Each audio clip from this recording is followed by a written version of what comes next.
Alrighty, I think we're live. And Andrew, I've got your video now, by the way, just popped on.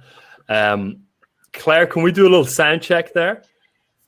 If you want to let us know in the comments if we're coming through loud and clear on all fronts. Is that a no? You guys can't hear us? Or you're all just fucking with us? There's a little bit of a lag as we get going. We got a good few people on here. So there we go. We're good. We're good. All righty. Well, a huge welcome, everyone. So this is a new series that we're doing after the Sustaining Peak Performance During a Pandemic series. The aim is to do one of these lives with great guests like we have tonight on the first Thursday of every month. But I want to dive straight in, introduce our two guests. And then as I'm doing that, and as we go on throughout this, blast your comments into the chat bar and into the question bar, and we'll address them as we go. And lots of you have already submitted tons and tons of great questions already, which we're excited to dive into. So first off, I want to introduce Dr. Andrew Huberman, who lots of you know. Dr. Huberman is one of the world's leading neuroscientists. He's a tenured professor at Stanford. He's made numerous contributions to the fields of brain development, brain plasticity, neural regeneration, and the workings of the visual system. A little cough here, I'm sorry. Back in Ireland, the weather's not too good. His experiences included collaborating with Navy SEALs to manage chronic high-stress circumstances, and his quest for alleviating human suffering has led him into intense situations in the name of research, such as diving with great white sharks. He's a neuroscientist rock star. He's a great friend of ours here at the Flow Research Collective and one of our absolute go-to experts. So really stoked to spend a little bit of time with you here, Andrew. And then we've got Bret. Yeah, thank you. Thank you for joining us. And we've got Bret. Bret Lockett is a former NFL player, a serial entrepreneur, a business consultant, and an international speaker. And he has had heaps of experience in bringing peak performance to both athletic and business arenas. And Bret, absolutely delighted to have you here as well. You've been a great friend of the Flow Research Collective over the last while, since you and Stephen somehow connected in Twitter DMs, I believe, about a year ago. So it's great to finally have you on here as well. Yeah, I'm happy to be here, man. Happy to rock with you. Yeah, no, appreciate having you both on. So first question, Bret, I want to throw to you and ask you a little bit about what it was like transitioning from the NFL and an environment like that. And I assume the experiences of flow and peak performance that are inevitable within that environment into business, into knowledge work. How was that transition? And how did you go about attempting to recreate flow experiences and achieve peak performance after being in a situation like NFL? Yeah, I appreciate the question, man. It was fucking hard, to be honest with you. There's nothing easy about playing in the NFL, doing the thing that you love the most in life, right? Getting to the top of, and this is a statistic that, I used to say back when I was playing in the NFL. If you were a starter in the NFL, you are 1 in 32 people in the entire world that can do what you do, right? And so you go from that to now not having a quote unquote job, having to reinvent yourself, and then a loss of identity with ego wrapped all into that. I mean, it's terrible, but it's absolutely terrible, to be completely honest with you. But having that mentality of the never die attitude, hey, I got to go through whatever it takes, because that's exactly how I got into the NFL. That was really the mark in terms of how I started to transition. And so I was working on some business endeavors while I was playing. And so I kind of went down that path because that was my initial interest, and that was kind of my proximity, right? Proximity's power. So the transition was difficult, but when you look at peak performance and you look at flow, the biggest challenge, I think, for me of getting back into flow was losing the ego. And I know when we talk about flow, Stephen, you talk about it all the time, but when ego is involved, it's extremely difficult to get into flow. So overcoming that and finding a new identity to who it was that I was one of the main conduits to how I started to gain, I would say, higher levels of flow, coupled with understanding the dynamics of what flow even is, right? When you come out of football, you're used to just playing, you're used to practicing, you're used to doing all those great things that give you the high flow activities, but you don't necessarily understand it. And so starting to understand what peak performance really was also, something that helped get me to the next level. Yeah, it's one of the things we talk about a lot, that, understanding flow science and the underlying mechanisms allows you to decouple the experience from the activity, such as obviously, playing football and then being able to get into that same experience or state in other activities. What helped? What helped unravel or loosen that identity and switch into becoming a peak performer in a different domain? It really started with a standard and I would say understanding that it's okay to be a beast off the field in whatever it is that you're doing. I think a lot of times we get stuck into playing at the level that we think is normal in our industry, and then we realize that there's that 1% that excels and crushes it against pretty much all odds. And so how do you get around those people more often? What are the tools and the mindset that these type of people have? And so for me, it was really about surrounding myself with top performers again, and then understanding, doing my own personal development, personal research on, in terms of myself. And then also understanding, when I started working with Steven, the challenge skills balance, right? Because certain times I would try to take on these huge astronomical, ventures, and I didn't have the skill set to be able to do so, right? And so you get lost in the weeds, things start to become overwhelming. You start dealing with stress and burnout, and then you look yourself in the mirror and you're like, do I even really like doing this, right? And do I really love what I'm doing?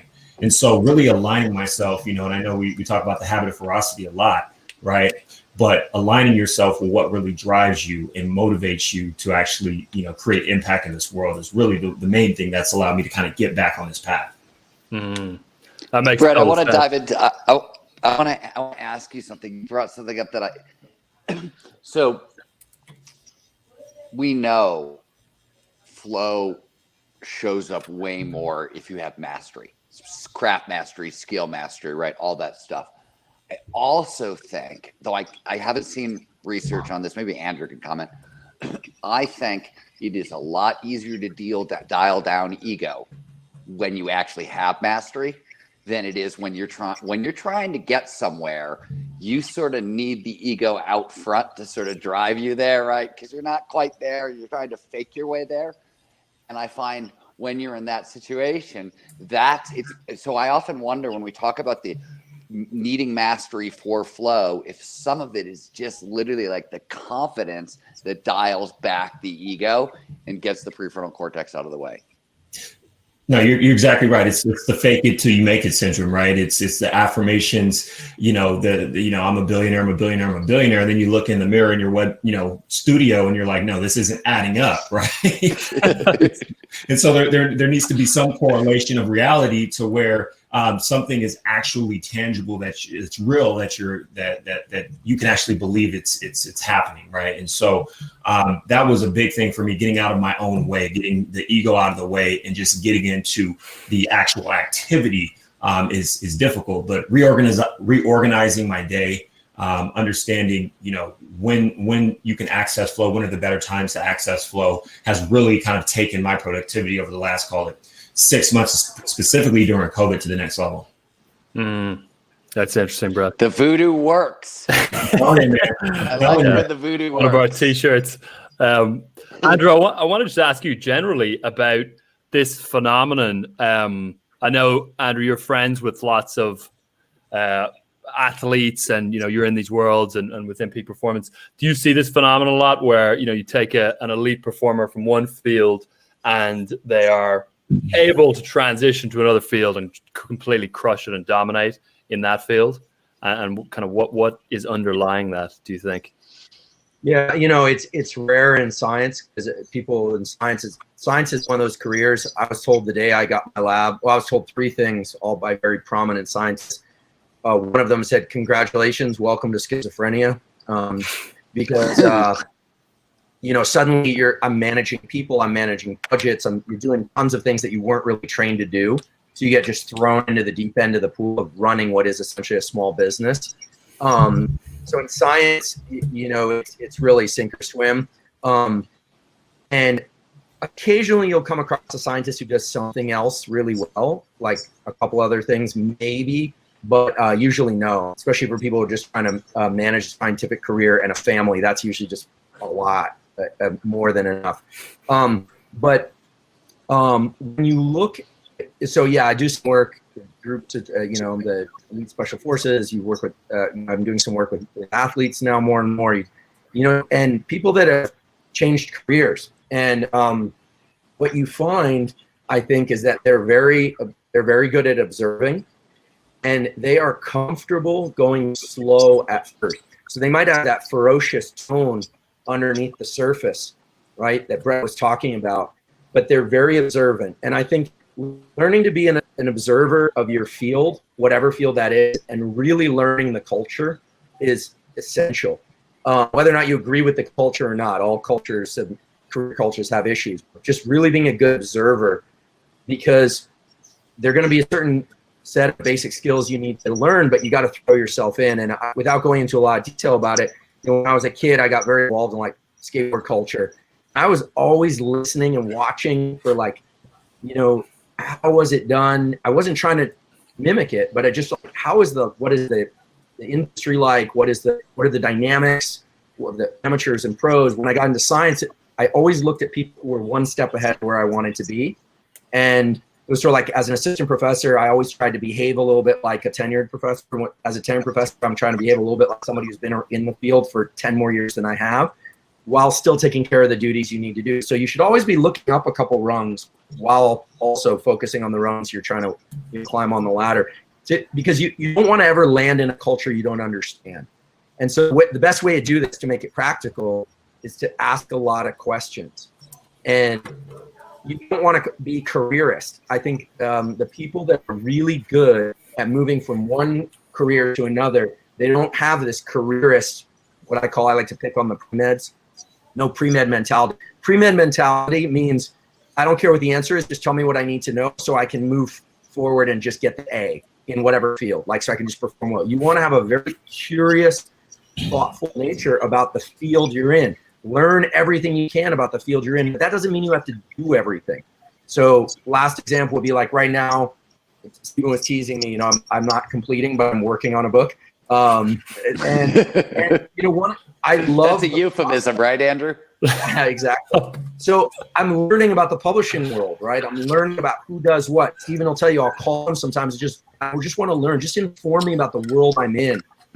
I don't see myself as an editor someday, but I want to know, what do they really do? Like, what's the mindset of the editor, so I can meet those demands better. So I think people that do well to take expertise in one area and translate it to another, they're looking for the human universals that are present in every endeavor, and they're really trying to master their understanding in the field, but they are very focused in what they do. They don't try and play all those roles, but you really need to understand all those roles. And so be a student and really fall in love with being a student of your craft. I think that's really that's what they all do. They fall in love with the study of whatever new endeavor they're in. And it's a lot of fun that way too, because you only have to do a few things, but you really need to learn the context that you are in. That's my observation, and that's what I've tried to do. Andrew, along those lines, in The Art of Impossible, which comes out next January, there's a section where I examine what I've been loosely calling long haul creativity. Basically, people who have had lifelong creative careers, which is very difficult because style keeps changing. Everything keeps changing. If you look at even just studies of literature styles last 10 to 20 years. So I learned to write in a style as an author in the 1990s that doesn't exist anymore. I couldn't, if I wrote a book in the same style as I wrote my first novel, nobody would read it now because it's changed so much. And I think, to your point, one of the things when you interview lots of people who have had really long careers, one of the things you hear a lot is sort of the same thing. Understand that you're playing a game inside a culture, and you don't have to like the game. You don't even have to play the game, but you have to know the game exists and sort of know what the rule books are. I always say the best example for me in writing, I think one of the biggest breaks forward I had as a journalist was when I realized that I wasn't being hired to write the best Stephen Kotler story I could possibly write. I was being hired to make my editor's job easier. And my editor was being hired to make his editor's job easier. And so they wanted a story that totally fit in the magazine form. They didn't want a fancy Stephen thing. They wanted something that was Wired magazine. So they would be happy and the editor-in-chief would be happy. And it was a culture thing. And once I figured out what my role was, I could really meet it. But until you figure that stuff out, I'm sure the NFL was the same way. And business is definitely that way. Mm. Yeah. One thing this is not advice from me. This was advice that was given to me by my postdoctoral advisor, who was extremely keen on everything going on around him and really knew how to navigate those waters. He said, anytime you meet somebody, you have to ask yourself, would I have been friends with them in high school? And because if the answer to that is yes, you probably can collaborate and work together. And if the answer is no, you probably need to learn how to work together with a little more distance. And that's actually been a good heuristic for me, like a good little shortcut. Like when I meet someone, I was like, would we be friends in high school? Like, absolutely. Okay. That's somebody now I understand why we're working together. Andrew, we would have gotten arrested in high school. Yeah, you two would have been up to no good. Well, no, not friends. Back to graffiti. Not friends by circumstance, but friends like, is there a resonance? And because you need other people, you really can't go through it alone. You can learn a lot more about your field through the observations of 5 or 10 people that you really trust, and you're all sharing information. And this isn't about being sneaky. This is about just this is the world you're in. Who are the good guys? Who are the bad guys and gals? Like how are you going to navigate these waters? Because you're not going to change the culture of the field while you're coming up, but you can once you're far along. Well, Andrew, one of the things you mentioned that I think is great there is the idea of the kind of underlying universal skills or transferable skills. And Bret, I'm curious as to which of those sort of underlying traits or attributes or skills or whatever you want to call them you developed within NFL and then brought over and presumably still have with you now. Maybe the habit of ferocity is one of them that you mentioned. Yeah, no, the habit of ferocity was definitely a huge skill that I developed. I remember when I first went through 0 to dangerous, and I started to unlock what really, motivated me because, specifically coming from the NFL, I think the first thing that we all think about, or anybody who's coming from a high paying career, is like, how can I maintain this circumstance? How can I maintain this lifestyle? And for me, that was really the main goal when I left the NFL was, how do I maintain my life? And so I started doing things based on monetary, outcomes. And so that kind of led me down this path of business, but doing things that I wasn't necessarily as passionate about when playing football. Right. And it wasn't until I started to look inwardly, which was, going through my passions, understanding what drives me internally, not externally, to where I started to understand that it was the people that I was working with and the team that I was associated with that was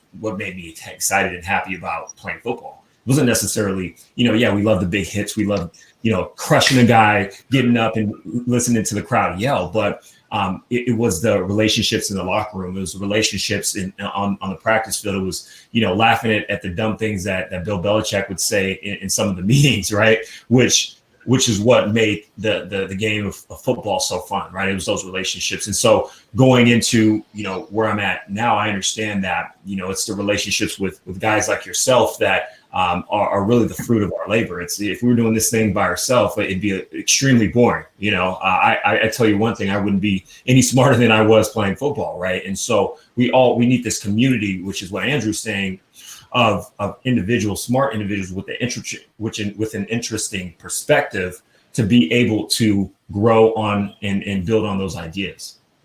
That makes total sense.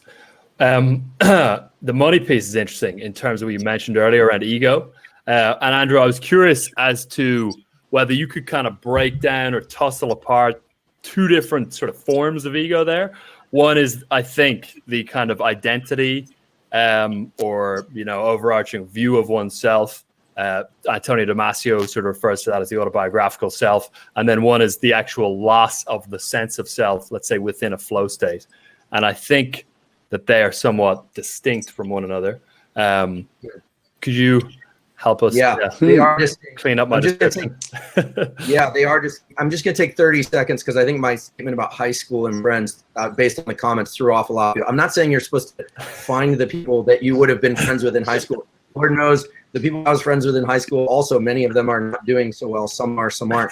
That's not the point. The point that he was making, this luminary in science was making, is that it looks just like high school no matter what field you're in. There's going to be the same sort of archetypes are going to show up. And you have to figure out where you slot in and who your community is going to be. Yeah, by the way, Andrew, I think that was the ultimate bitch of success when I actually got into the publishing industry and I realized it was the same as high school and there were cliques and I wasn't cool. Exactly. It was the same terror all over again. Exactly. And you got to figure out where you slot in and where you're comfortable and who your community is. That's the point. That wasn't to find the same people. So, but to answer your question, Rian, so, you're right. There are probably two very separate brain circuits, one for the actual activity that you're expected to do and that you're compensated for, and that the career metrics that you're going to be measured against, are there's your craft, and then there's the way that you're viewed for how well or how poorly you perform that craft.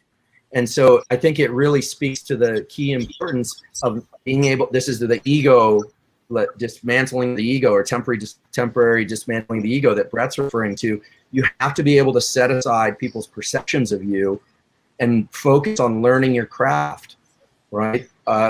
Really focusing on the process. A good friend of mine, Pat Dossett, talks about, crawl, walk, run as the key to essentially all progress, all craft. You have to think crawl, walk, run. And he and I like to talk about sometimes there is no trampoline to the top floor. You have to put that in, and you have to be comfortable doing that. Now, that beginner's mind is great to talk about. It's a whole nother thing if you're looking at it as you're doing it through the lens of how am I being perceived.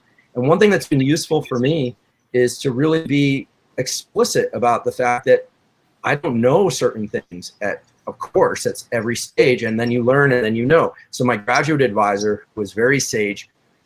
She taught me the key importance of being able to say out loud to people, I don't know. Like I would ask her a question about science and she'd say, I don't know. And I'm thinking, you're my mentor. You're supposed to know everything. And she'd say, I don't know. But pretty soon I realized she knew a lot of other things.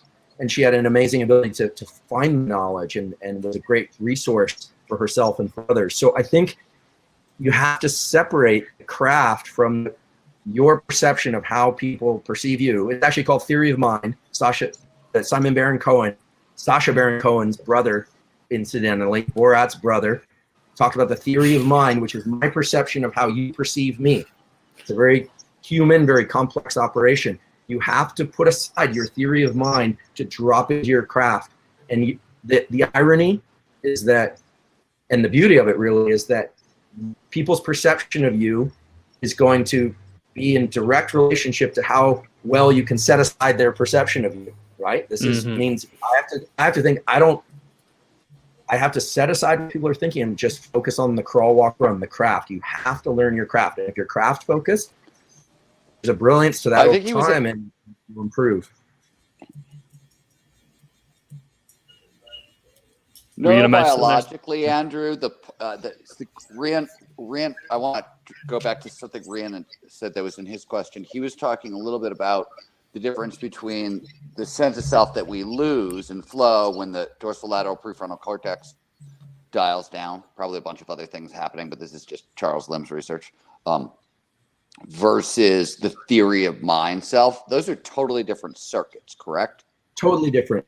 And if I'm devoting prefrontal or any brain circuitry to people's perception of me, I'm going to be off my game. I'm not performing it nearly as well as I could. It's all about resource allocation. I've talked about this acetylcholine-based circuit. Like it's like a spotlight. It can be diffuse. It can be very concentrated. everything that we're talking about here is really about being able to bring that focus of attention while learning the craft as tightly as possible and drop into that. And then the appropriate circuits will open up, and we talk, the whole flow circuitry will reveal itself. But if we're focusing a lot on how we're being perceived, it's really detrimental to that process. And this is the beauty of true creatives. When you see someone who really doesn't seem to care how other people are perceiving them, and they're really in craft, you tend to hop on their train and go with them, because their lack of self-consciousness is contagious. Now, it's easier said than done. They all suffer from this. Many nights I go home repeating, like, should I said it that way? So many times now that I actually know that's part of the process. That's my decompress. That's my brain doing self-assessment, which is also healthy. So, Bret, I got a question for you, just going off the back of this. Well, firstly, I suppose, do you feel that you were able to stay mainly craft focused when you were playing at the NFL? And if so, what kind of practices or tools or tips helped you stay craft focused rather than overly indexing on the perception of others when you're basically a demigod within the NFL, or perceived as that?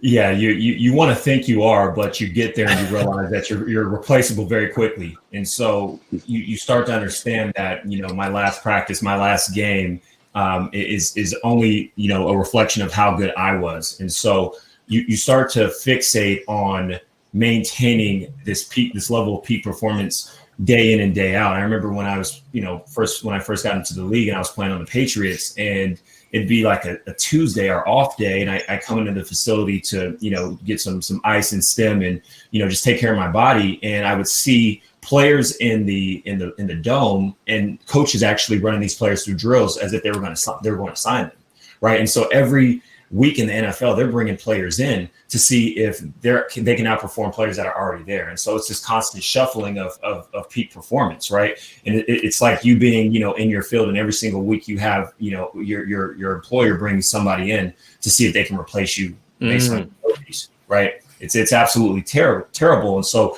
you understand that, one, you have to have the mentality that I'm better than everybody else, even if you aren't. And I know that's, we talk about ego, and that's sometimes why athletes, and I think a lot of times why athletes fail when they go into their next venture, because they say, well, I was great at this one thing, I should be great at everything else, when that's not the case, right? We're talking about skills, right?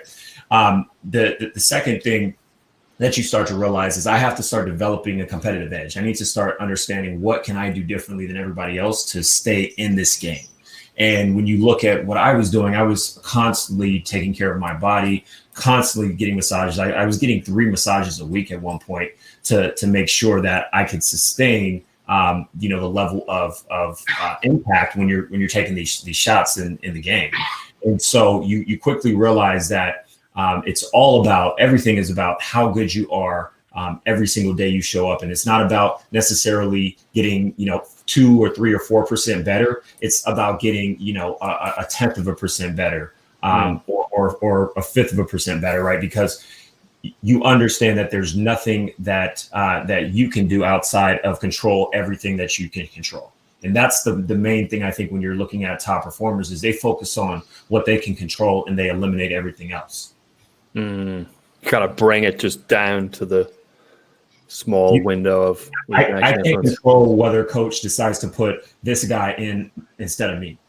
That has nothing to do with me, right?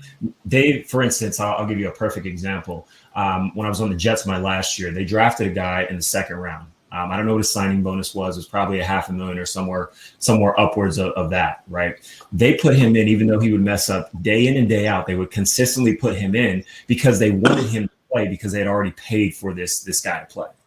And so if I sit there and worry about, hey, they keep putting this guy in, I'm better than him, I know I'm better than him, but I'm not getting the playing time. Now it's almost like you self-sabotage yourself, right? Because you get this dialogue in your head of, hey, am I good enough? Hey, why am I not getting a chance? And so it becomes, oh, woe is me, instead of focusing on what you can control, which is the rep when you get in practice and in the game. So the risk of replacement caused a lack of being craft focused in a certain sense, which can then actually make itself a self-fulfilling prophecy. Obviously, it sounds like. Exactly. Yeah, that's super interesting. Any comments on that, Andrew? I got a question for you if not, but Yeah, a couple things. I mean, I think that's great. I'm taking mental notes here as Bret's talking. I think, science is weird in that it's sort of like pinball. You never really win. You're just trying to keep going. There's no end goal. You eventually retire. I learned a long time ago that,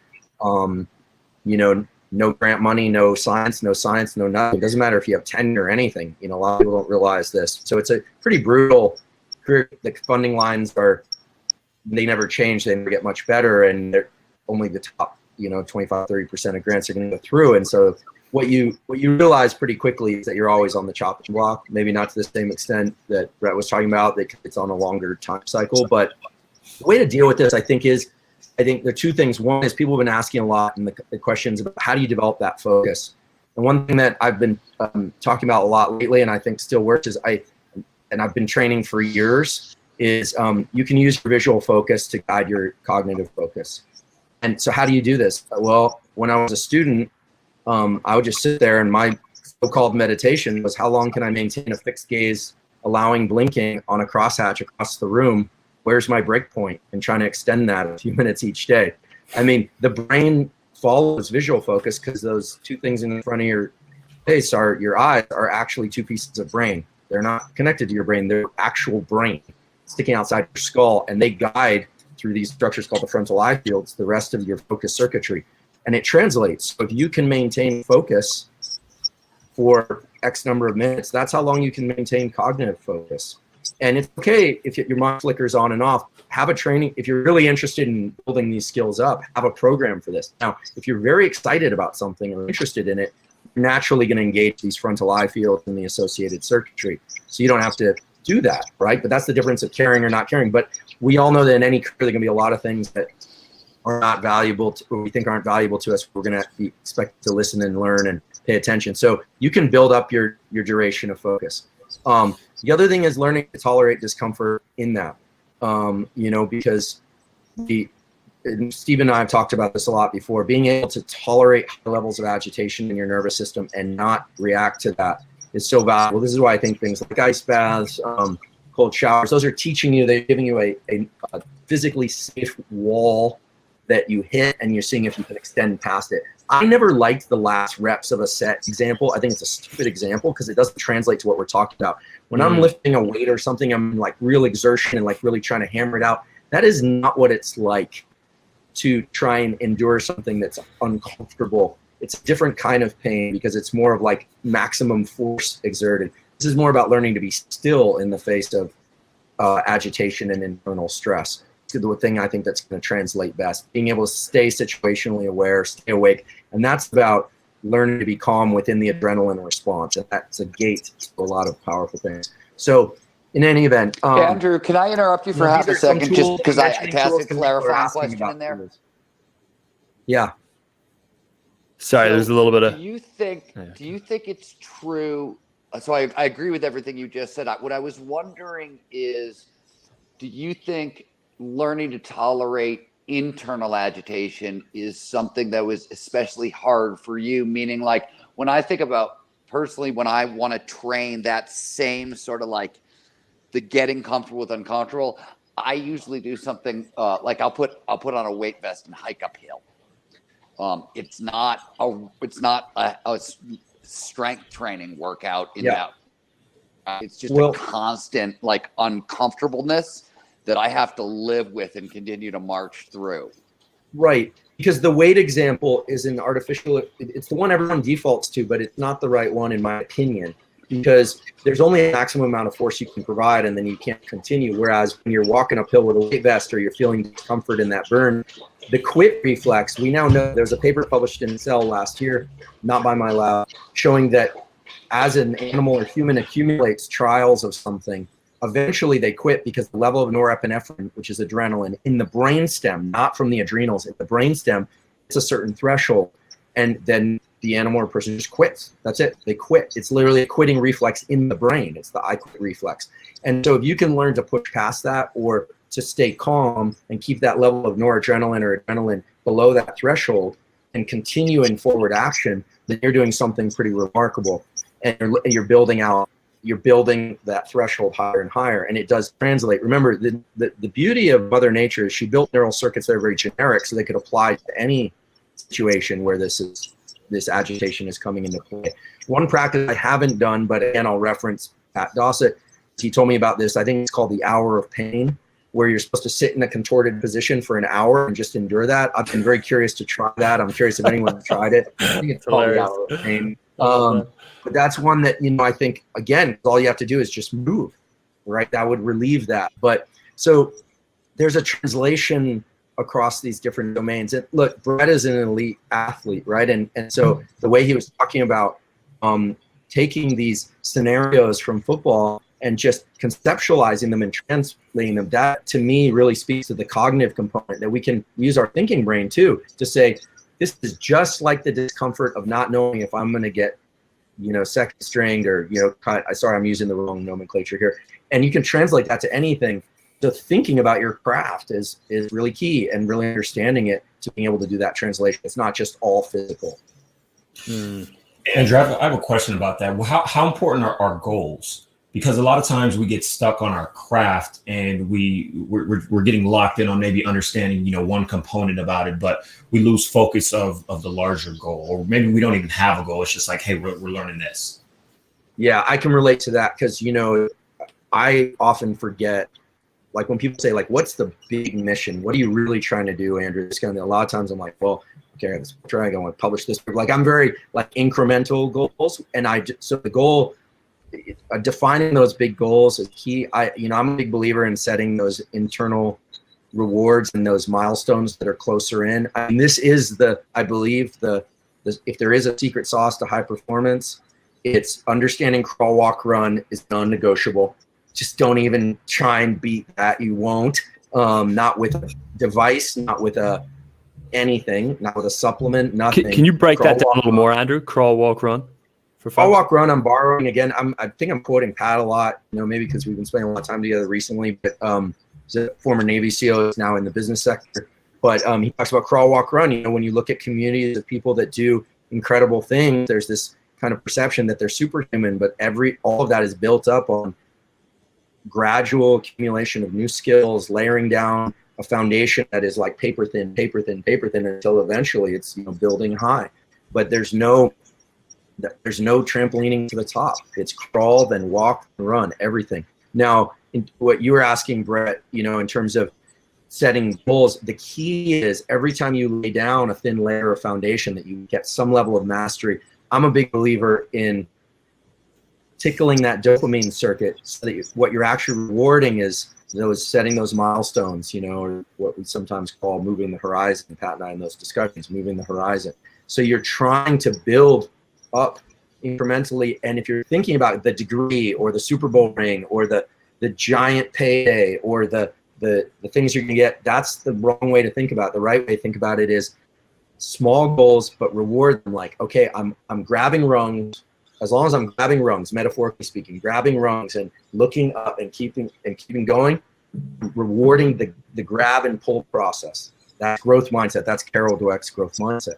So internal rewards and learning how to tap into that is key, because those internal rewards allow you to push back on the noradrenergic system. You get more juice. You literally get more energy by telling yourself, I may not be at the ultimate goal, but I'm doing the right things. That's huge. That's huge because, come week 8 in the middle of the NFL season, you're beat up. Your muscles aren't firing like they used to. Legs are heavy. And so you need something to pull you through that when you still got another half of the season left. I love that. And football is a beautiful example. I never played football, but, just that you have to get to first down. Like, touchdowns can be made through like beautiful long distance passes, but they can, or runs down the field, but they can also you see this when a team just decides, we're just going to chop our way down the field. And those first downs are those dopamine hits that reset you, right? So that's a very concrete, there's literally a line and they bring a flag and they're like, there it is, and they post it. That's the same process. If ever there was a kind of translating of what we're talking about here to the real world, like you want to imagine first downs and they reset you. They're not just first downs. Like the reason I love that, the football example is because first down resets a set of energy.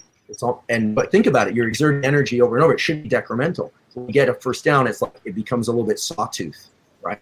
So it's like exertion.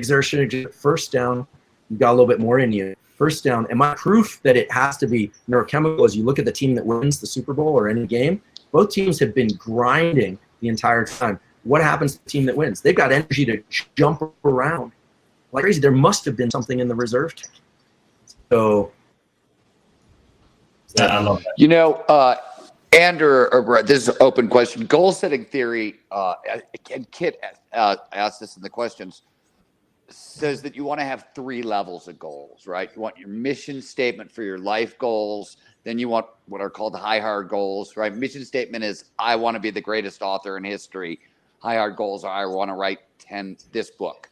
And then you need your clear goals, which are what Andrew's been really talking about, right? Your first downs, your daily process goals, the things that give you little bits of dopamine, drive you forward. One of the questions I've been toying with is, is there another layer in there that is useful that hasn't sort of showed up? And I've also been wondering, maybe this is a question for you, Andrew, in thinking about how we set goals. I've been playing with, instead of, like, we talk a lot about process goals. I don't want to write a chapter. I don't want to finish a chapter. I want to write 500 words kind of thing, right? Which keeps you focused on your craft. But I've also been toying with adding in how I want the thing that I'm trying to accomplish to make me feel, to see if that's even more motivating. That's what I've been playing with. Yeah. I think that the goals that you can't really shoot for, but that you have to just trust will show up as you go for these more incremental goals. Let's call them first downs, because with that example, Bria wrote it beautifully. I don't know who Bria is. First downs equals dopamine hit equals small win, next play. Exactly. Repeat. So that's a great, it's in the comment section that Bria wrote that. I think that captures it very well. The cool thing is there are these additional dopamine hits that are actually far more powerful and start amplifying you. And you can never focus on these outright, but they'll come to you if you're in your craft and you're a student of your craft, is relationships you're going to form while doing first down, dopamine hit, small win, next play. If you are doing that and you're doing it in a way that's supportive of the people around you, and you're a good listener and you lend support in a genuine way, I don't care what field you're on, a football field or the scientific field or business.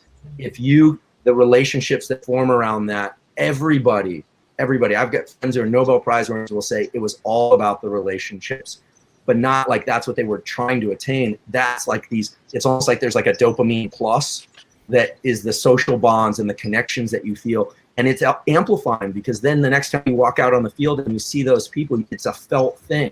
And the field, again, metaphorically, it might be football, it might be something else. And you're like, you feel secure, you get a boost. And those relationships are everything.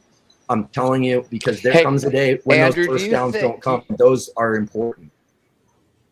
Do you think those relationships, if you look into the purpose literature, you see passion conveys a lot of advantages, predominantly in and around dopamine and focus, as you might imagine, and a little bit of flow.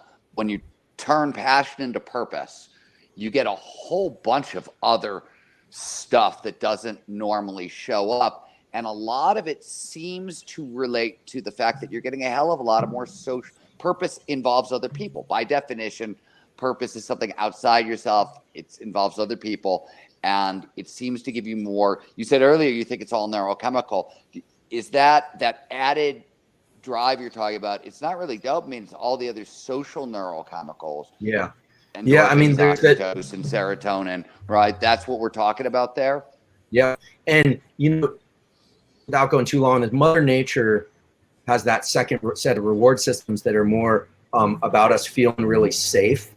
Dopamine is not about feeling safe. Dopamine is about getting the thing that's outside you. It's about the first down, and you're not there. It's about extending your arms and extending your efforts and your mind to things that are outside you. The serotonin oxytocin system is the one that's kicked in after a good meal, social connection. but they toggle back and forth, those two reward systems. And when you feel secure, I mean, there is nothing. I didn't play many team sports growing up, skateboarding, but like there's nothing for me. It was like I'd roll out to this where you see people and like you're like, yes, you feel safe. And yeah, Bret's nodding because there's nothing like that. I can only imagine what it's like in a team sport. It's that we're powerful because we're safe, and now we can we can make ourselves vulnerable. We can actually physically vulnerable, mentally vulnerable, emotionally vulnerable. And so, but you can't go out and try and form those relationships and just be like, let's be safe, then let's go crawl, walk, run. You get there by doing, right? It's always by doing and being aware and being a good listener. And people poison the waters by being too focused on first downs and not hearing the noise around them and, come to them. So this is kind of neuroscience metaphor for a number of things that have been said many times before, but this is why having an awareness of where you fit into the world that you're in and the landscape. But yeah, you got to be able to focus, dilate. Brett, you want to speak to that for a sec? Yeah, no, as Andrew is talking, I'm thinking about the process of before. I mean, everybody sees that's outside of the team. They see the game, right? They see, first game of the season all the way till 16 games in, Super Bowl, playoffs, and then Super Bowl if you make it. But they don't see training camp. And as Andrew's talking about, team in the relationships, I think about those times in training camp where you're doing 2-a-days. They don't have them anymore. But when I was playing, we were doing 2-a-days, then we'd have 1-a-days. We'd go back to 2-a-day practices.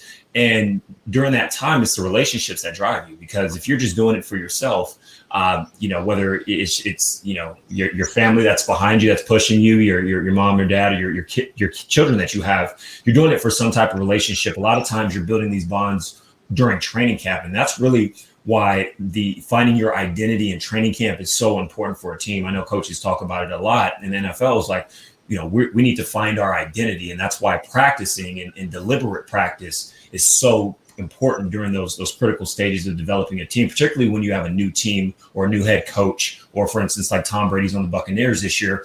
It's critical to be able to build and develop those fundamental relationships and culture in that organization. So that was kind of where my mind was going as you were talking, Andrew. Yeah. And I wish I had played football, because I feel like I've been always chosen these very individual paths. And in lab, so when I was a postdoc, 25 of us in this lab, super cutthroat. There were literally physical fights in the hallway of the lab next door. I won't name the lab, Nobel Prize winning lab, literally physical fights. I had to go out there and separate them. Separating scientists usually isn't too tough.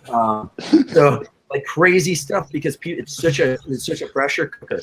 And what you start to realize is that there are going to be people that are they love to spread toxic stress about hierarchy. They'll be like, did you hear this? And there's always the negative voices. If that becomes the dominant culture, it can really be terrible. I'll be honest, I was so individual that I used to make these crazy statements. People would say to me, you need to slow down. You're going to burn out. And I'd be like, you don't even have a fire to go out. I was pretty aggro back then. And I started to realize this is going to cost me, because I'd go into my lab and there are all these people, then not my lab, but back then I was in someone else's lab training. And how about this? When you walk into an environment, you should ask yourself, does my adrenaline level go up, or do I feel safe? And I used to think, if you ever have a conflict with somebody at work and you both sit down and you're like, oh God, I try to do your work, it takes you off your game. And so learning how to work out relationships when there's stress and conflict is really important. Obviously, physical altercations bad, especially in the world I'm in, that's not allowed. So learning how to smooth that and loosen it's the only way you're going to be able to progress for a long period of time. People that really isolate themselves in high-performing environments, I don't care how good they are, sooner or later, they're on the chopping block. That you can't do well. So even in non-team format, there's a team component. And anytime you go in for a job interview or something, you can feel that adrenaline rush. How am I being perceived? How am I being perceived? That's normal. But learning quickly how to make those relationships and focus on your craft, doing your work, that's the way to, when we talk about dilate, contract, those are the major skills. Focus on your craft, learn the context you're in, form real friendships, real connections, and support each other. And I haven't seen anyone do those things and not flourish. It's when you're super focused and you pay attention to anyone else, or you get these people that are like all about the social relationships, but they don't grind. Well, then you can't really, they don't go far because it's not a social circle, right? Mm. What was your best skate trick, Andrew? You're there to do a job. What was your best skate trick? Oh my! Honestly, I wasn't a very good skateboarder. I wasn't a very good skateboarder, but I'll tell you to this day that the best feeling in the world for me was rolling on the skate park. I can admit, before I put my helmet on, I don't like riding with a helmet. Never liked it. You should. Drop in and just catch like a really nice frontside grind on concrete coping is the best feeling in the world. Everyone knows that. Everyone knows that. Best feeling in the world. Nice. I can remember those, but yeah, so that was it. No, I was not faded. Frontside nose grind? No, frontside back truck grind on concrete coping. Can't believe we're talking about it. Nice, I love it. I used to be able to do. I used to be a skater, believe it or not. So I was a rollerblader and then I was a skater. So I was rocking DCs and Vans before it was cool for black guys to wear that kind of stuff, right? So I'm right there with you, Andrew. You can't wear a helmet and be a real skater. That doesn't work. I know, but kids, wear your helmet. But that's still a great feeling. I miss it quite a lot. There's nothing quite like it. It's a beautiful sport, but I think there, the social structure was a big part of it for me. I needed a home and a community, and that was my home and my community. Science eventually became my home and community. That's one of the scary things, Brad, I'm curious, like that team thing. I'm so envious of that. People who are in the military, people who played team sports, that group, when you went out into the world afterward, what did that feel like to, that everyone didn't have a jersey and like, what's that like, that transition? Yeah, it's difficult. It's just trying to navigate and understand the dynamic of the world, because for most of us, we've always been kind of taken care of. Athletes are kind of the prima donnas. So, you have a schedule when you go to college, all your classes, you get to choose classes before guys like you would choose your classes. So I don't think we had any guys that were, studying neuroscience at UCLA, but, we were kind of put ahead of everyone else. And so when you're put ahead of everyone else your entire life, and then the world kind of says, hey, we don't want you anymore. It's a rude awakening to reality. And so you have to take a step back and really say, like, well, why am I here? Is it really about me, or is it about other people? And, I say this a lot, and I really came to this realization a few years back, but it's not about me. It's not about us, right? It's about everyone else out there making an impact. And when you're on that team, a lot of times, especially in the NFL, it's ego. Right, you got this guy who's a star, especially playing on some of the bigger teams like the Patriots. Tom Brady, Randy Moss, Julian Edelman. You have huge stars, Rob Gronkowski, and sometimes you get overshadowed by them. And every day it's a reminder, because right after practice they let the media in, and so the media runs into the locker room. You're barely in a towel yet. You got the media right behind you, sitting next to the locker next to you, interviewing one of the bigger players. And so it's almost this ego punch if you're not that guy. Specifically if you like attention, like myself, and I don't know where I get that from, but I've always liked attention, right? And so you have to start asking yourself, is it about me or is it about the team? And that's really where you see the teams flourish, and that's why the Patriots have done so well over the last decade. Because when you get on the Patriots, three things. That you have to be a team player. You have to do your job at the highest capacity, or you won't be there. And you have to keep everything internally inside the team, or you also won't be there. There's this big thing about talking about what goes on inside the team with people externally, so media, people on other teams, so on and so forth. So you kind of have that culture built into the system when you get there. And so it's just trying to navigate throughout that culture as you're there and perform at the highest level.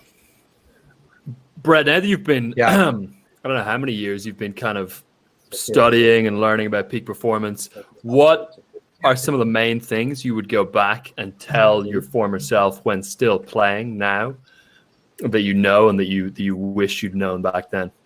Yeah, I have a lot, but I think it all centers around focus and keep the main thing. I know, you get a lot of money at 23, and the stars are all shining and everything looks like a diamond, and so you want to do everything that you really didn't have the time to, and sometimes you tend to neglect that main thing.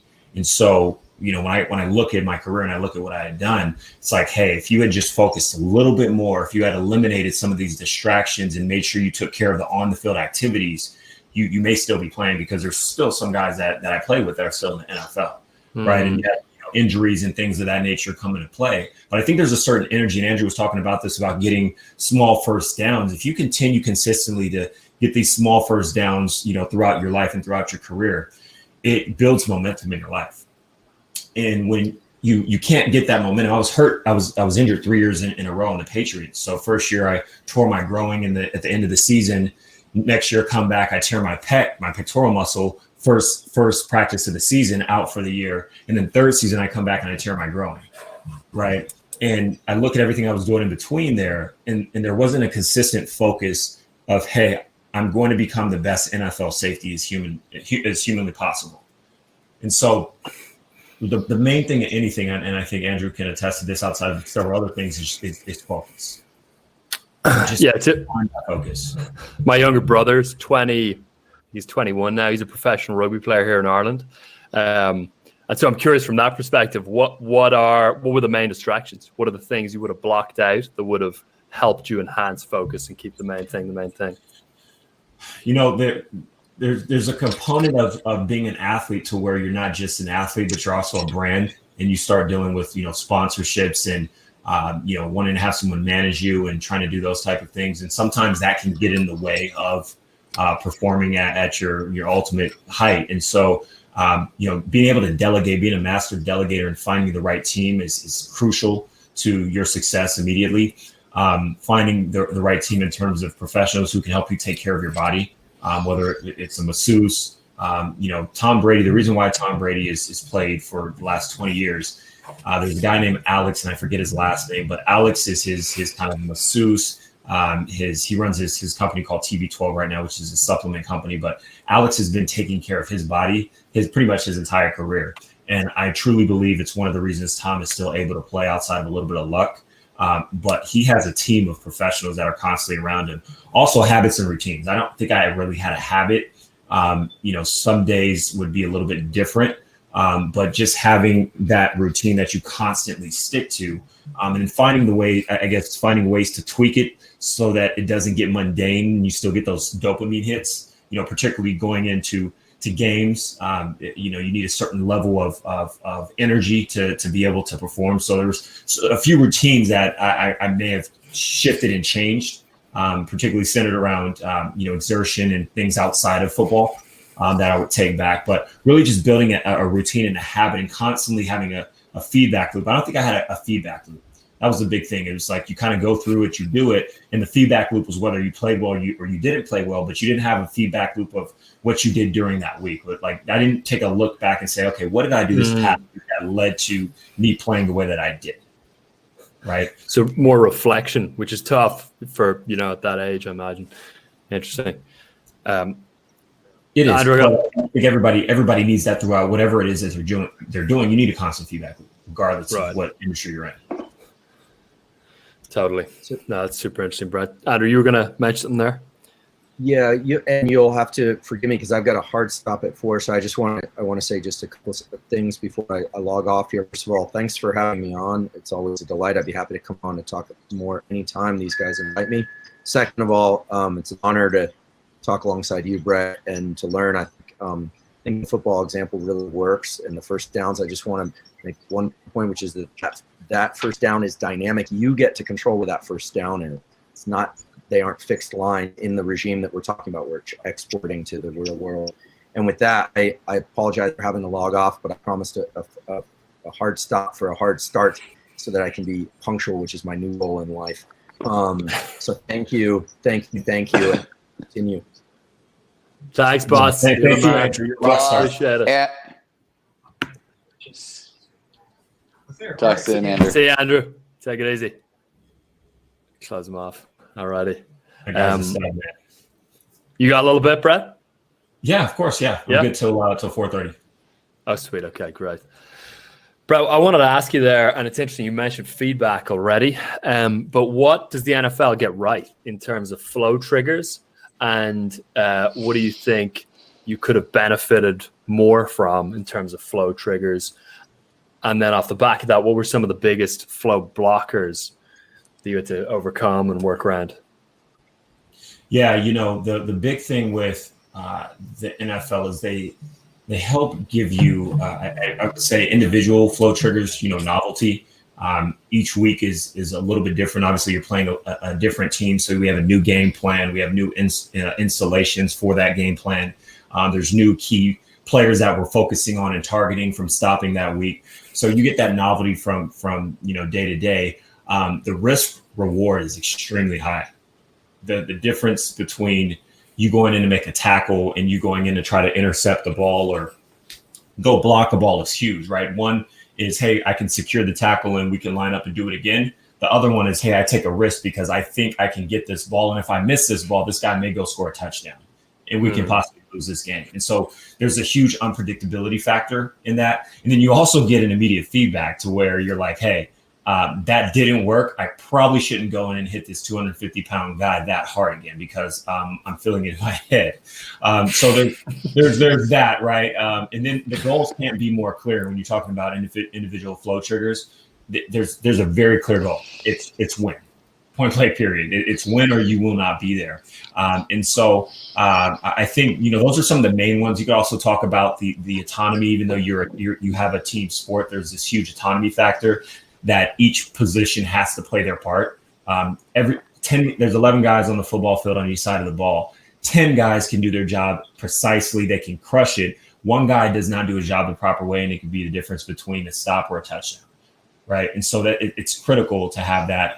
There's also a huge challenge, kind of skill balance ratio every single week, and you get to find out very, very quickly who's better when you're going against the next team. So those are some of like the more of the I would say the individual triggers, but more of the group triggers. I would say complete concentration is by far I would say the highest in group, just because you have to be locked in completely when you're on that field. As soon as you hop on that field, you're looking for the play call from the sideline, from the coach. You're talking to your teammates. You're making sure all the checks and everyone's aligned, and then you're locked in on what's about to happen. Brett, let me ask you a question. What do you do after play one, play two? It's very clear, especially less clear if you're a safety, probably more if you're a cornerback, but the guy you're going to be lined up across from is just better. And it one or two plays in. What do you do then? How do you even stay in and stay competitive there? And is flow even possible in that situation?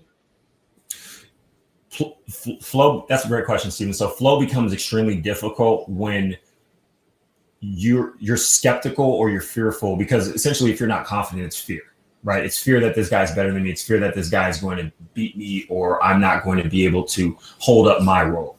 And so it becomes very difficult to succeed. But where in football that changes, the dynamics change as opposed to in real life, is that throughout that entire week previously before the game, we would game plan against that. So for instance, if there was a discrepancy on the field, we would put that person in position. The coach's role is to be able to put a guy in position to succeed. And if we don't do that, if the coach doesn't do that, that's a fail. And so if there's a guy that we're playing against in the NFL, and let's just say it's Odell Beckham, I think everybody kind of knows who he is.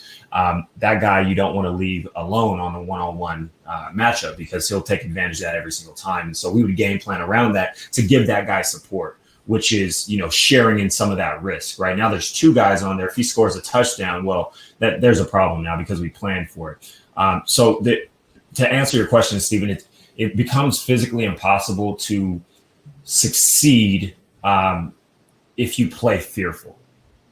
And that's my personal journey. Every time I play fearful, I either missed a tackle, I lost, I overthought the situation, and that would in turn result in some type of negative performance, right? Every time I came in confident, even though I wasn't sure if I was better than that other person, I would come in confident.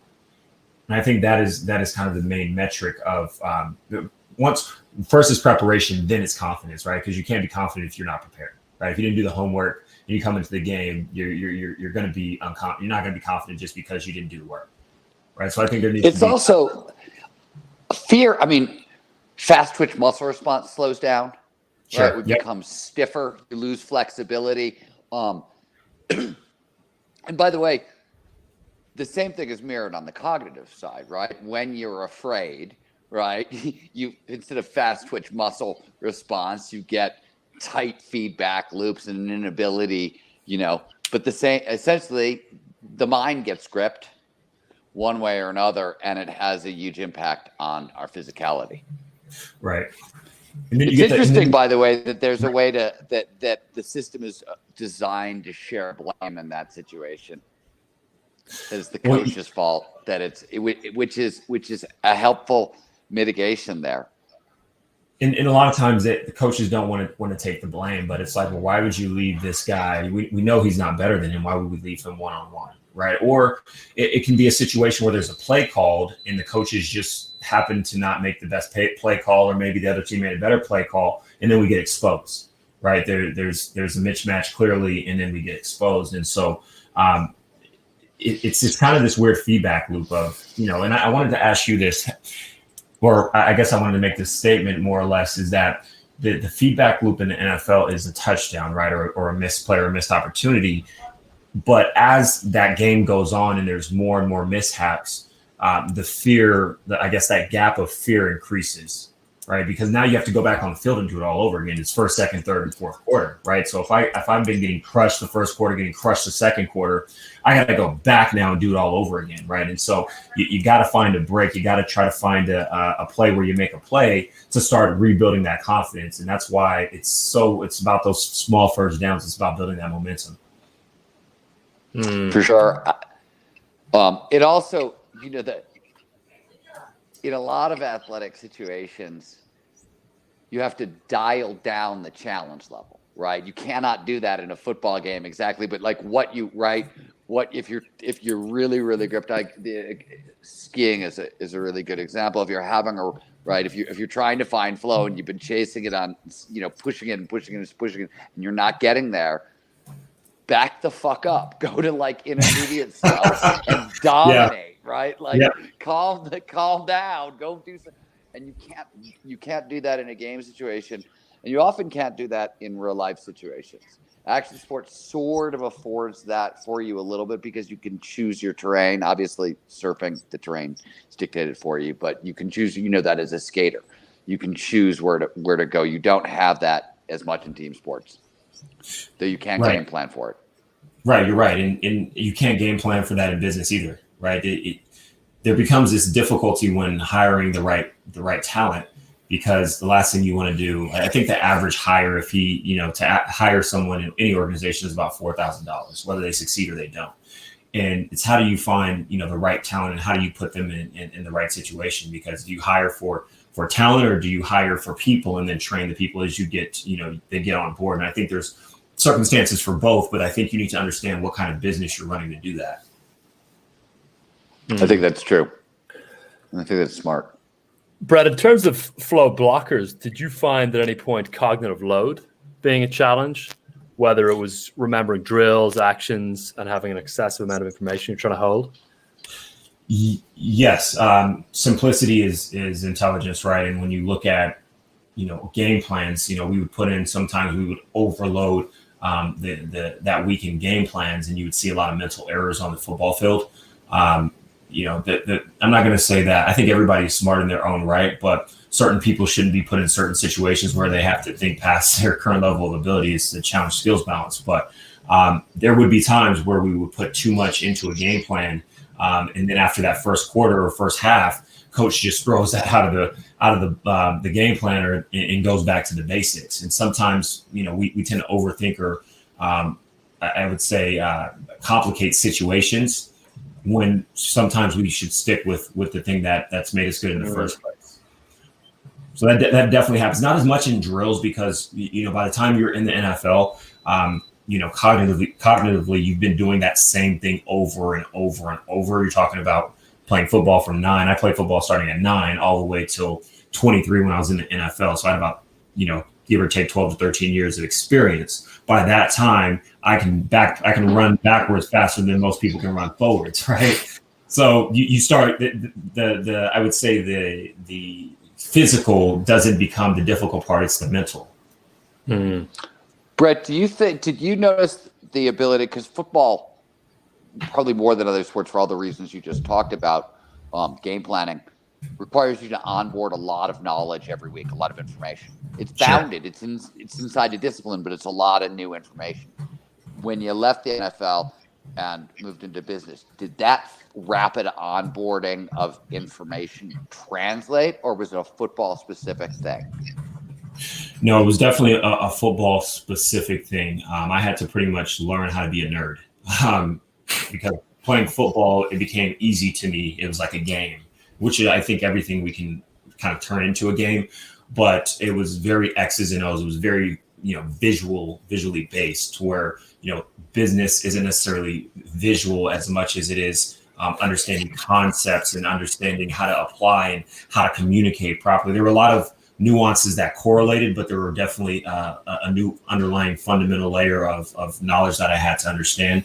And so it did become difficult at certain times. Obviously there's no math in football. Obviously we can count, 10 or 20 or 30 yards. There's yard markers on the field, but, we're not doing, quick ratios and looking at operations management and things of that nature. So it did become a bit overwhelming, and I had to go back to the drawing board and say, okay, Bret, what new skill sets do you need to learn? Right. I hired a memory coach. I went back to school. I got into a ton of courses. And so I had to rebuild that acumen, which I was training something more physically based previously, to now something more that's pretty much all mental based, and definitely some physiology into it as well. Interesting. That makes total sense, Bret. I want to take a second just to mention Zero to Dangerous, which is our flagship training. And I don't want to put you on the spot for a testimonial at all. You could say it was absolutely terrible if you want, but you're on with us. You've been through it. I'm going to mention it to people now. Do you want to mention just what your experience was like with Zero to Dangerous? Fully honestly.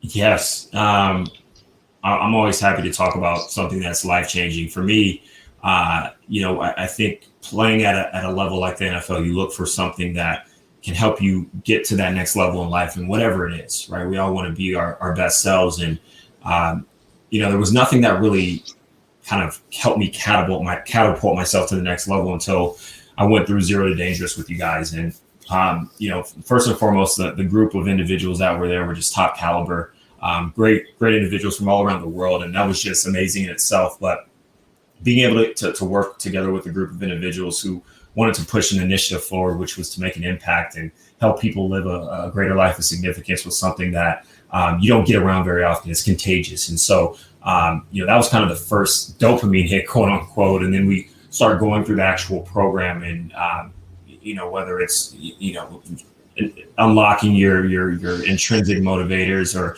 understanding how to properly set goals, and what are the limiters in your life, that you're doing knowingly and not knowing.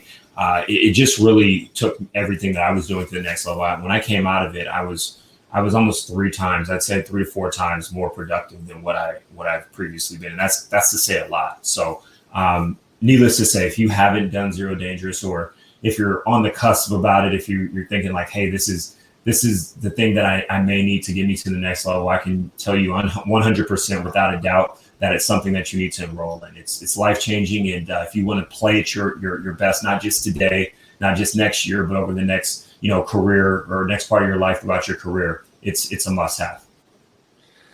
You did my job for me, Bret. I'll Venmo you for that later on. No, I don't speak on something I've never. I appreciate it. Yeah, I'm going to owe you a lot of tequila.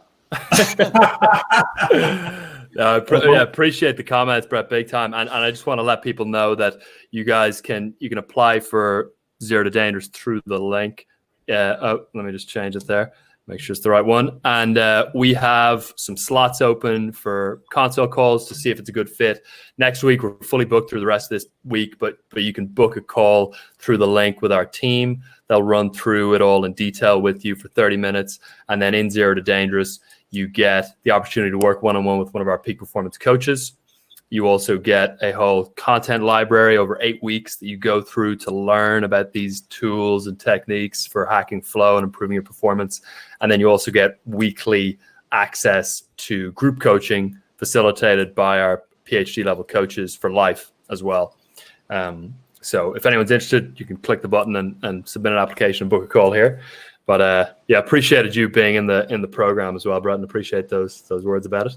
I think, if I can just say this one thing, I think the best thing about Zero to Dangerous is the community. By far, without a doubt, it's you're surrounded by individuals all around the world who are extremely passionate about flow, extremely passionate about not just getting themselves in the flow, but getting everybody in the flow, whether it's past trauma that you're dealing with or whether it's you're just trying to create something new for the world. And so the community is by none, one of the best I've been around. So I appreciate it. That's because I don't want to have a goddamn community. We're a collective. Call it what you want. I'm gonna call it community. Yeah, exactly. There you go. Jesus, he's using the C word, Rian. Make it stop. We'll edit it out. We'll beep it out afterwards in the edit. Please. He loves to secretly hate people. He really loves us all. He just wants to be left alone. Uh-oh. Cat's out of the bag now. Brett, so I just want to throw a couple of questions at you from folks on, which we haven't addressed too many questions from the audience, and there's been some great ones coming in. Gary Kahn has one. He says, Brett, what did you learn from Tom Brady about being in flow? Kindness. It's funny because you look at somebody who performs like him and he's at a high level, and you look at like an Elon Musk or Steve Jobs, and you don't really see kindness when you talk to them. They're nice people, right? But you've heard some stories, and when I was on the Patriots, the one thing I would say about Tom is he was the kindest person. Even though he was performing at extremely high level, he led with kindness with everything that he did. He made sure he knew your name. Didn't matter what were you first or second or third string. When I first came in, I was only playing special teams. I wasn't even a starter. I was like third string, and he knew my name. He walked by me and said, hey Brett, how's it going?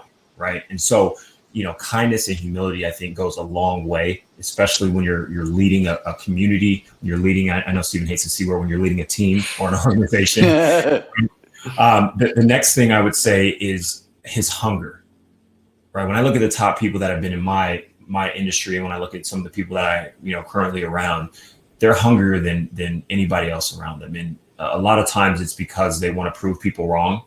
And I think that can be, that's something that is a much deeper conversation, but finding what makes you tick and what makes you hungry to get up every single day and do the same thing over and over and over, because it's easy to start it. It becomes very, very difficult to start to finish it when things get mundane and, adversity slaps you in the face, because it definitely will. And so when that happens, how can you push through that? And so Tom is a great example of that, just leading with humility. He's a hungry individual. He's built habits on a daily basis. I don't know if you've seen Tom versus Time, but in it shows his daily routines where he wakes up same time, eats the same thing for breakfast, goes and watches film, and he's a master of his craft. And I know we've spoken about that. Andrew talked about that before he left. But becoming a master of what it is that you do, which is just through deliberate practice and having that feedback loop, which is just getting small first downs and figuring out how you can do it a little bit better the next time.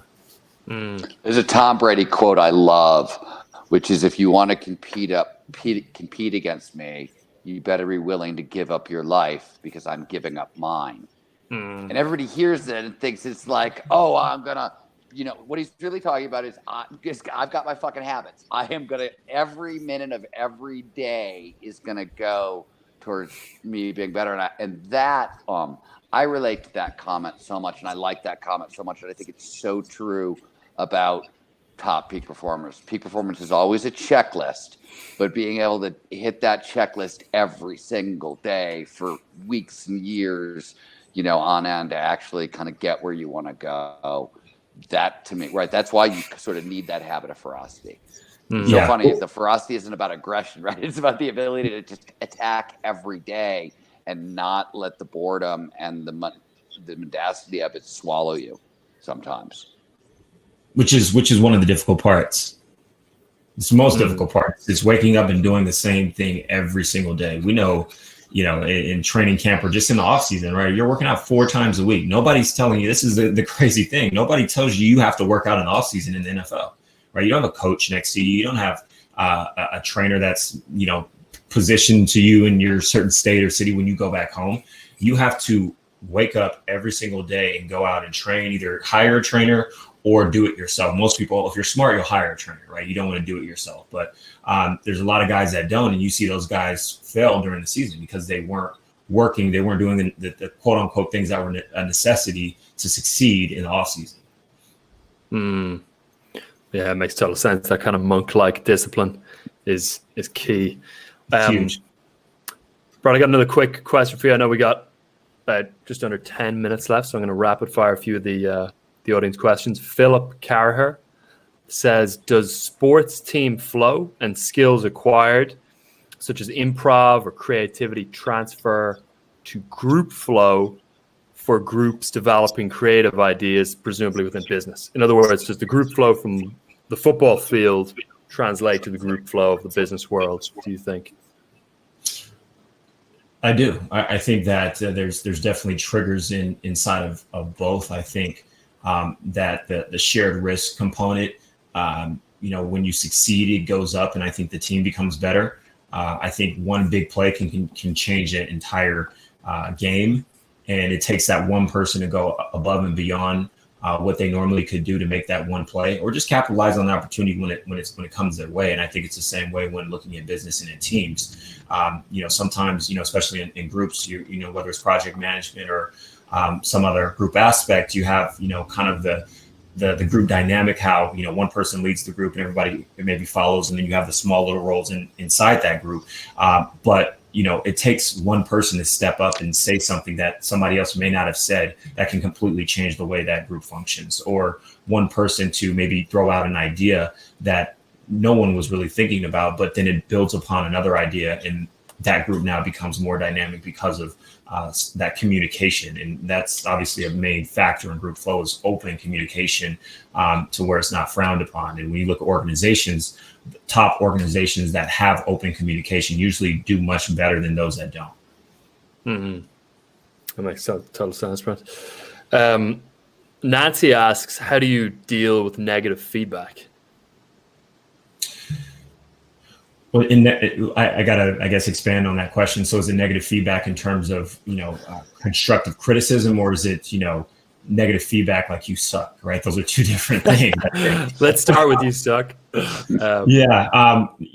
You suck is more of a, you got to look at who's telling you that, right? Is it your teammate saying you suck that wants your position? A jealous, employee that's telling you suck to put you down so that you perform at a level lower than them? Or is it a coach that's a tough coach or we obviously shouldn't say you suck in the workplace, but a tough adversary that's telling you, hey, I know you can perform better. You need to step it up, right? And I look at that as constructive criticism. Anybody who's telling you, hey, I know you do better work than this. I know I expect better from you. I know you perform much higher than what you've been doing. What's the problem? I think a good leader is going to come to you and say, hey, I understand there's I know this is COVID. I understand there's been some circumstances where you're not performing at the level which I know you've been performing. How can I help you?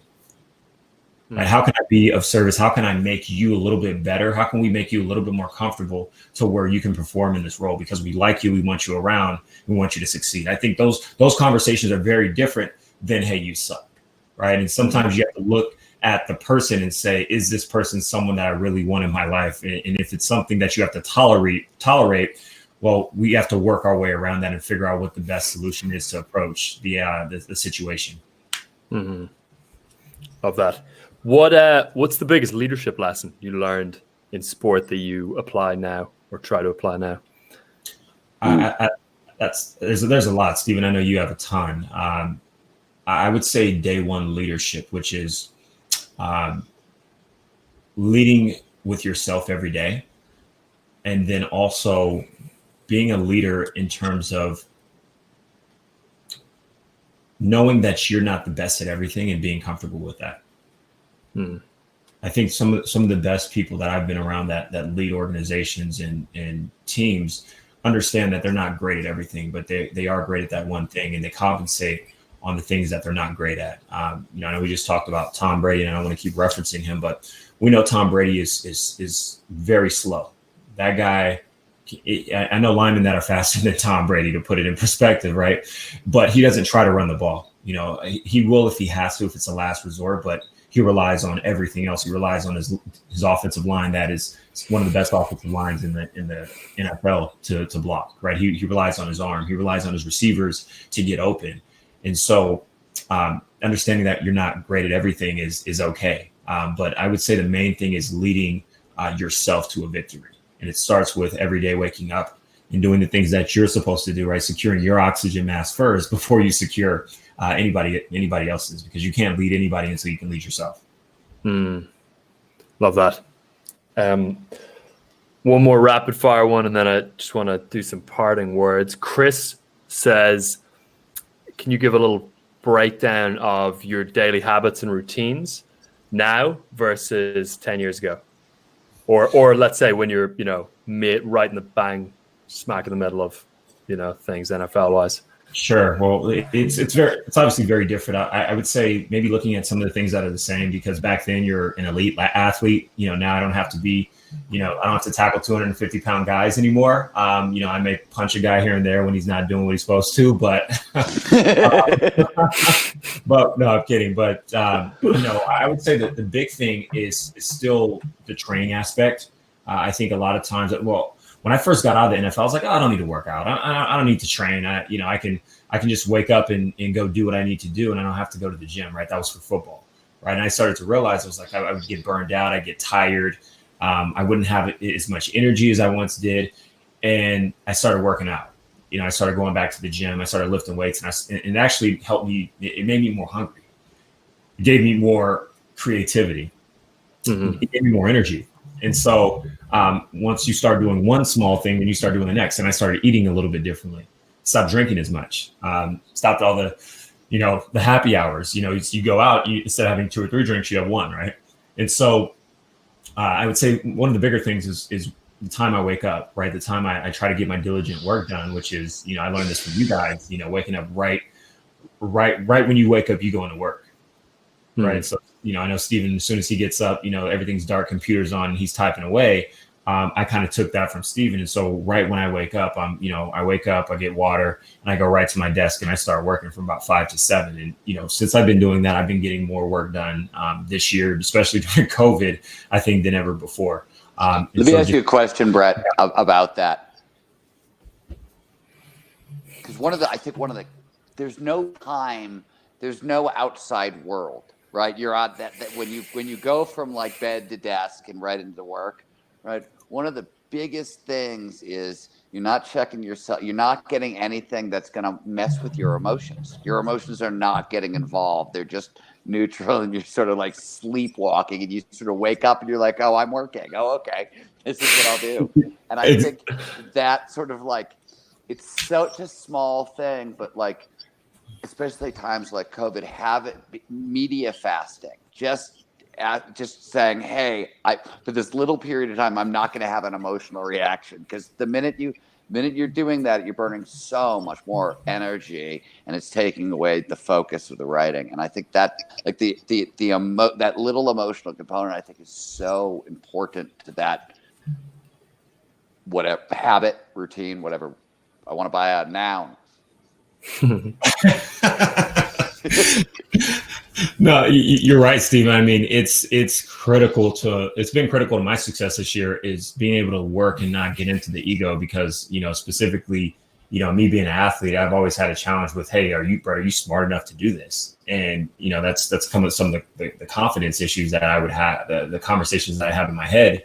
And you don't have those conversations at 4:30, 5 o'clock in the morning, because your brain, you're not awake to even have those conversations yet. You're jumping into it, and you're just like, okay, wow, okay. And then you're actually into that task.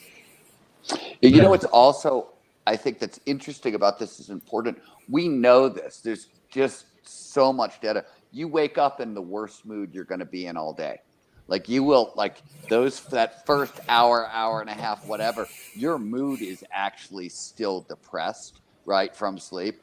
And so you can't, like, it's going to feel crappy no matter, you know what I mean? Like if you actually bother to tune in, you're going to feel worse than you will the rest of the day. And if you couple that with outside things that are ping-ponging your emotions, it's very easy to start a slide that I don't think it's easy to back out of. Sure, and that's why is exactly why I don't talk. I don't talk to anybody before then. I don't check my phone. I don't check my emails. If I do any of that stuff, I'll do it. I'll do it from time to time if something's pressing, and then I'll go down that rabbit hole and I'll look at something I wasn't supposed to look at. And then now, as I'm working, I'm thinking about handling that task, and I can't work. That's huge. Bret, I know you got to bounce, and we're over the time. But just wanted to ask whether you've got any parting sentiments for the Flow Research Collective, not community, team, collective, not community, right? I just want to thank you guys for this platform. I think everything that you're doing is much needed, particularly during this time, and the world needs to understand how to leverage their biology, right? And I know Stephen taught me this, at Zero to Dangerous, but there's only 3 things that you can hack in your life. It's your mind, it's your body, and your craft. And anything else is irrelevant, right? And so just understanding the things that you need to focus on and the things that you can create in this life are really abundance, but it comes down to those 3 main elements and amongst several other things. But I just want to thank you guys for what you've done, advancing, the study of flow, the study of peak performance, bringing a collective of just top-notch individuals together to create an impact. I mean, this thing is so special, and I just want to thank you guys for having me. Yeah, thanks for coming on. Thank you, boss. Bret. Hey, everybody out there, as much as you're not my community, you can be my collective. I could be in the collective with you. I can't be in a community with you. That goes against my nature. But I can be in a collective with you guys. But it's really nice to see everybody again. Claire, I see you on the back end rocking it out for everybody. Thank you once again. Amethyst, again, another shout out. Won't be a live event if I don't shout out to Amethyst. And Bret, where can folks find you and learn more? Sure. Before you jump. Sure. Yeah. So you can go to my website. It's just Bret Lockett, Bret with 1T, Lockett with 2.com. And then you can find me on all the social channels, LinkedIn, Bret Lockett, and Instagram at Bret_Lockett. So I appreciate everybody joining in. So I've seen a lot of thank yous. I appreciate you guys listening and taking your time out of your day to come join us. Thanks, Bret. You're the man. I'm going to drop you off, Bret, and then I got one question for Stephen before we wrap. But thanks so much for coming on. We'll definitely do this again. Absolutely, Ryan. Thank you guys. Thank you, Stephen. Always good seeing you. Great to see you. See you, brother. All right. All the best. Talk soon. Bye. Stephen, just quick question here. Jason has asked. Let's just see. So Jason says a good career, love, well-being clearly comes from a place of flow. With that being said, how do you change and or alter the psyche of a veteran with PTSD and or middle-aged men or women when their flow has been severely bottlenecked or handicapped by self-imposed psychological blocks that are now deeply rooted? It's kind of a mindset question related to PTSD and flow is how I would interpret it. So try to stay in my lane, and PTSD is outside my lane, right? What I can tell you is what we wrote in Stealing Fire, that there it does seem that flow can overlay PTSD fairly quickly, and flow can also overlay new habits. So this is, remember we were talking, Ryan, and I said people in the spiritual community always screw it up. They want God first, flow second, and the order is always flow first, God second. Right? That's how the biology of it works. I think you see the same thing here, and I think there's a reason. So I'm gonna give you a long answer, but I'm gonna go a little bit around my way to answer this question. So at the Flow Research Collective, we know, so when I train you up in flow, we're going to see a 78% increase in flow. That sort of happens across the boards. It's because we're leveraging biology, right? That's automatic, but it doesn't stay constant in peak performers. Peak performance, it stays constant. You see that 70 to 80% increase, and they can hold there and stay there. Most everybody else will start to return to baseline. The problem isn't flow, it's issues with motivation, learning, and creativity. Some of the things that get supercharged by flow, but if you don't have really strong foundations of those things, you can't handle the speed and you get wobbly, and that's where you have to do your work. So this sounds like it's completely unrelated to your question, but my point was, we used to think, God, we could train people up in motivation, learning, and creativity before we trained them up in flow, and they would never wobble. And it turns out it doesn't work so well. Nobody really wants to learn about motivation, learning, and creativity. They don't make you feel as good as flow.